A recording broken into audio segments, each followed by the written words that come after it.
अवाम सब्र करें, जल्द तनख्वाहदार तबके की मदद करेंगे। मजदूरों के हालात बेहतर हुए हैं, किसानों के पास पैसा आया है। वजीर आजम इमरान खान अवाम की अदालत में कहा, पार्लियामेंट में एनआरओ का क्राउड बोलने नहीं आया।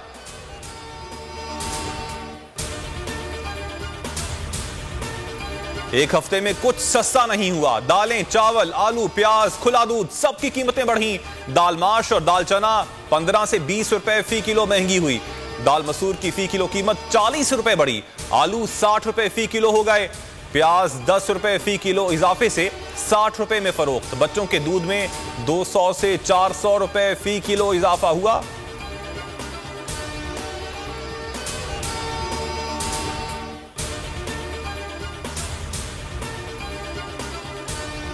किसान दरबदर हैं, खाद की स्मगलिंग और ब्लैक में फरोख्त जारी है। शहबाज शरीफ की तनकीद, बोले डीएपी और यूरिया की स्मगलिंग रोकी जाए। हुकूमत हमेशा की तरह गायब है। हर मामले में हुकूमती नाअहली और नालायकी की सजा अवाम और किसानों को मिल रही है।